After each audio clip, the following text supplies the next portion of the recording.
जिला प्रशासन द्वारा जन संवाद के माध्यम से जन समस्याओं के निदान संग पर्यावरण संरक्षण पर चर्चा। जिलाधिकारी ने भूगर्भीय जल स्तर बढ़ाने पर दिया जोर। मधुबनी में जिलाधिकारी के निर्देश पर पंचायतों में जन संवाद का आयोजन।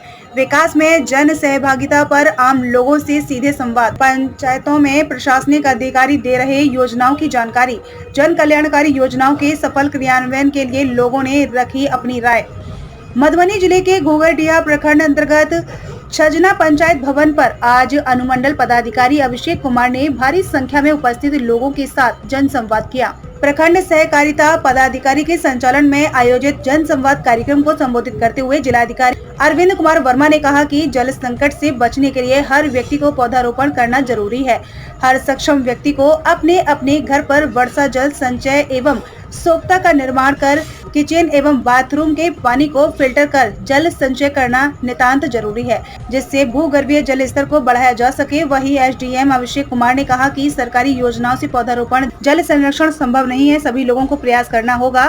ठोस तरल एवं अपशिष्ट प्रबंधन पर कहा कि डस्टबिन का सदुपयोग बहुत जरूरी है।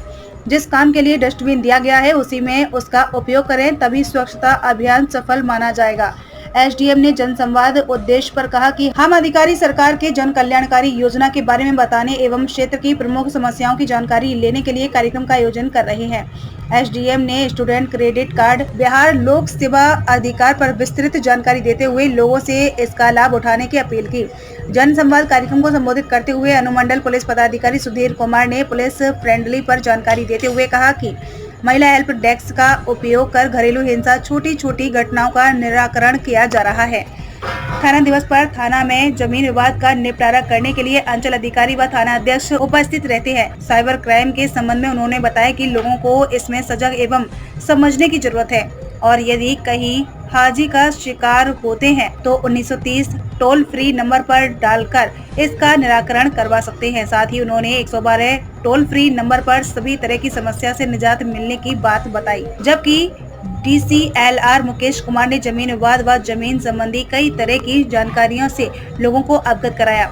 मुखिया प्रेमला देवी ने DM, SDM व SDPO सहित आगत अतिथियों का स्वागत मिथिला परंपरा के अनुसार पाग, दुपट्टा, मिथिला पेंटिंग एवं पौधा देकर किया। मुखिया नूतन कुमारी ने छजना पंचायत में की जा रही सरकारी जन उपयोगी योजनाओं के संबंधों में विस्तार से लोगों के बीच अपनी बात मुखर होकर रखी।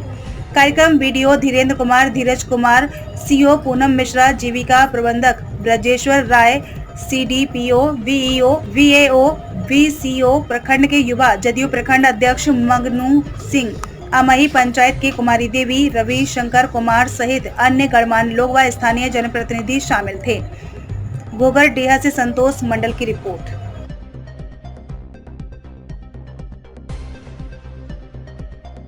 ताकि जिस क्षेत्र की अपनी स्पेसिफिक समस्याएं हैं उसको हम लोग दूर कर सकें। जनसंवाद कार्यक्रम का दूसरा प्रमुख उद्देश्य हम लोग रखते हैं कि बहुत सारे सरकारी कार्यक्रम चलाए जा रहे हैं और उसमें बहुत सकारात्मक कार्य भी किए जा रहे हैं। सरकार के निर्देश के आलोक में प्रशासन के द्वारा बहुत सकारात्मक कार्य इसमें किया जा रहा है, लेकिन कहीं न कहीं लोगों को या तो कार्यक्रम की जानकारी नहीं रहती है या जो सकारात्मक कार्य हो रहे हैं उसकी जानकारी नहीं होती है। इस कारण से लोग उस योजनाओं का लाभ नहीं उठा पाते हैं।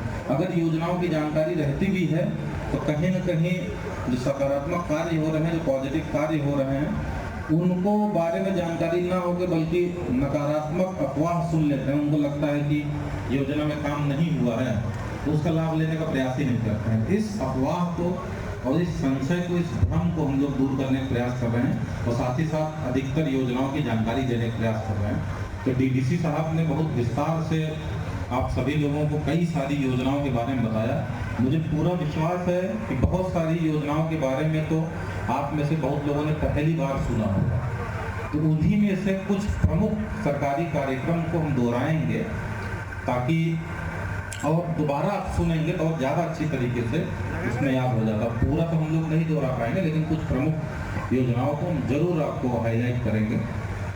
तो उनमें से हम लोगों ने सबसे पहले जो जानते हैं कि जो हमको लगता है कि ऐसा कार्यक्रम जिसके बारे में चर्चा करने की आवश्यकता होती है वो जो युवाओं के लिए है, हम लोग के 7 निश्चय के अंतर्गत सरकार के द्वारा 3 कार्यक्रम चलाए जा रहे हैं। और इसको सबसे पहले हम इसलिए बोल रहे हैं क्योंकि अपने जिला में इस 7 निश्चय के तहत जो युवाओं के लिए 3 कार्यक्रम, बिहार स्टूडेंट क्रेडिट कार्ड योजना, कुशल युवा प्रोग्राम, स्वयं सहायता भत्ता योजना, इन तीनों योजनाओं के बारे में बहुत लोगों को जानकारी न होने के कारण सभी जितना पोटेंशियल है अपने जिले का, जितने जनसंख्या है उसके समानुपात में उतने लोग अभी से लाभान्वित नहीं हो पाए। तो इसी कारण ये बहुत जरूरी है कि युवाओं के लिए जो इतनी लाभकारी तीनों कार्यक्रम है उस सभी को जानकारी दी जाए, ताकि ज़्यादा से ज़्यादा युवा हमारे इसके लाभ उठा पाएँ। गार्जियन को जानकारी देंगे तो अपने बच्चों को लाभ दिलाने में वो लोग कार्य करेंगे। तो सबसे पहला जो बिहार स्टूडेंट क्रेडिट कार्ड योजना है इसके बारे में बताएंगे। इसके तहत कोई भी छात्र या छात्रा जो 12वीं पास करता है, तो आप लोग जानते हैं जो परिवार उच्च शिक्षा के लिए, हायर एजुकेशन के लिए जब जाते हैं, अगर उच्च शिक्षा ग्रहण करने के लिए कॉलेज की फीस भरने में अगर सक्षम नहीं है कोई भी परिवार, तो लोग अमूमन क्या करते हैं सामान्यतया कि बाजार से जाके शिक्षा ऋण लेते हैं, शिक्षा लोन, और उस लोन को प्राप्त करके अपने बच्चों की फीस भरने की कोशिश करते हैं। उसमें लेकिन ब्याज देखा गया जो ब्याज दर होता है बहुत ज़्यादा होता है। सिक्योरिटी मोर्टगेज भी बैंक के द्वारा लिया जाता है। तो इस कारण